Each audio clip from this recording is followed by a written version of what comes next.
In the world of luxury and class, people often spend their wealth to gain as much comfort and luxury as possible. One of the methods to do so is to own high-class, powerful and luxurious cars. There are very few automobile brands out there that can call themselves luxurious brands, and Porsche is one of these companies. Birth of Porsche. It all started with a man who was later known as the car engineer of the century, Ferdinand Porsche. Ferdinand Porsche was born on 3rd September 1875. He was born in Maffersdorf, northern Bohemia, a place that was a part of Austria-Hungary at the time, which later became a part of the Czech Republic. Ferdinand Porsche's father, Anton Porsche, was a master panel beater. His specialty was to fix any car damages and restore them to their factory state. Ferdinand Porsche was expected to take responsibility for the business his father created. But he had other interests. At a very young age, Ferdinand Porsche found his passion in electronics and conducted secret experiments at the age of 14. However, Ferdinand Porsche's father didn't like his son's interest and called them nothing but a bunch of nonsense. He wanted his son to take an apprenticeship, but his passion reached a level so high that he ended up choosing his own decision, and as a result, he got a chance of attending classes at the Imperial Polytechnical College situated in Reichenberg. Ferdinand Porsche got his first job at the age of 18 in Bella Egger & Co., an electrical company in Vienna. There, his work ethic and natural talent were quickly recognized, and he got a promotion from an electrician to a test center manager. He also enrolled in the Vienna University of Technology as a part-time student. Although he never completed any formal education, Ferdinand Porsche often attended classes whenever he had a chance. In 1897, Ferdinand Porsche joined a Vienna-based factory, Jacob Lohner & Company, which produced coaches for Emperor Franz Joseph I of Austria as well as for the monarchs of the UK, Sweden and Romania. That same year, Ferdinand Porsche created a non-transmission car. He engraved the code P1 all over the car's key components, where P stands for Porsche and 1 signified the first car ever made by him. This car was displayed at the Paris World Exhibition under the name Tohor's Content. The car was well received by everyone, but it had one problem. This car was made for the sole purpose of racing, but its lead-acid batteries were too heavy and it was a big reason for the car to climb higher ground slowly.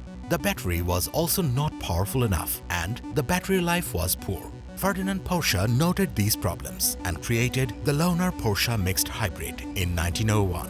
This car replaced the heavy battery with an internal combustion engine made by Daimler.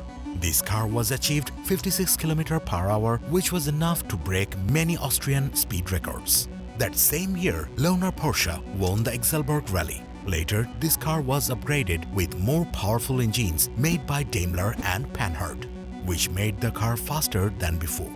In 1905, Ferdinand Porsche was awarded the Potting Prize as Austria's most outstanding automotive engineer. In 1906, Ferdinand Porsche left Jacob Lohner & Company and joined Daimler as their chief engineer.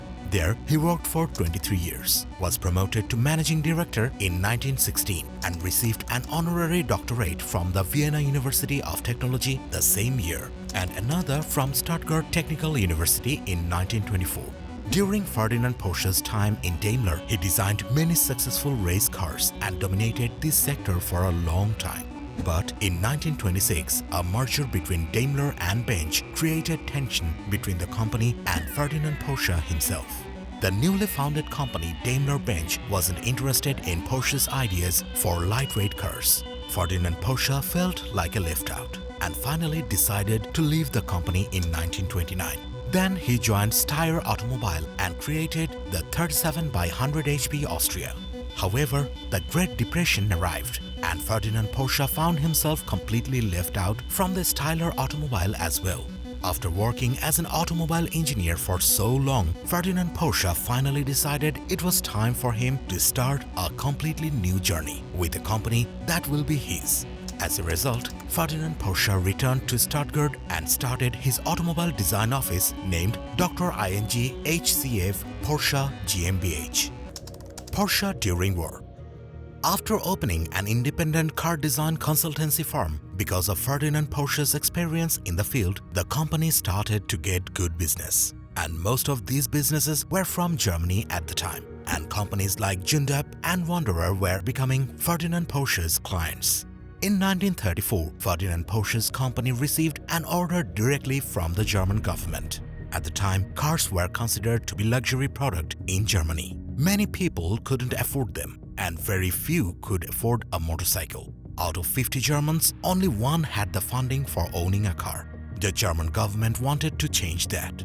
They wanted a car that could be affordable for everyone. And Ferdinand Porsche received the responsibility. He had to design a car that will be affordable, spend less fuel to travel, and can carry a small family. He had to design a people's car, or in German, a Volkswagen. Ferdinand Porsche became the managing director of Volkswagen, and later they introduced the Volkswagen Beetle. This car design is considered one of the most successful car designs of all time.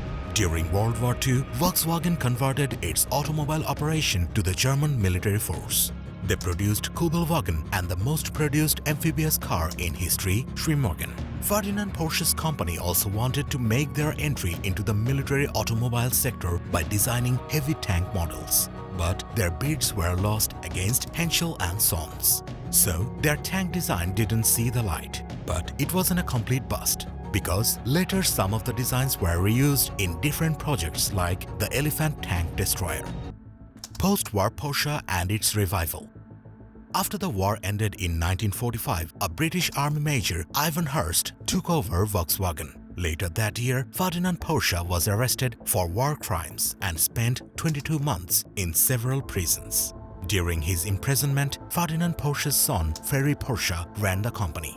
During his time, he had to go through some extreme hardships in the company's history. And despite all that, he still managed to design and build Porsche's first official car, Porsche 356.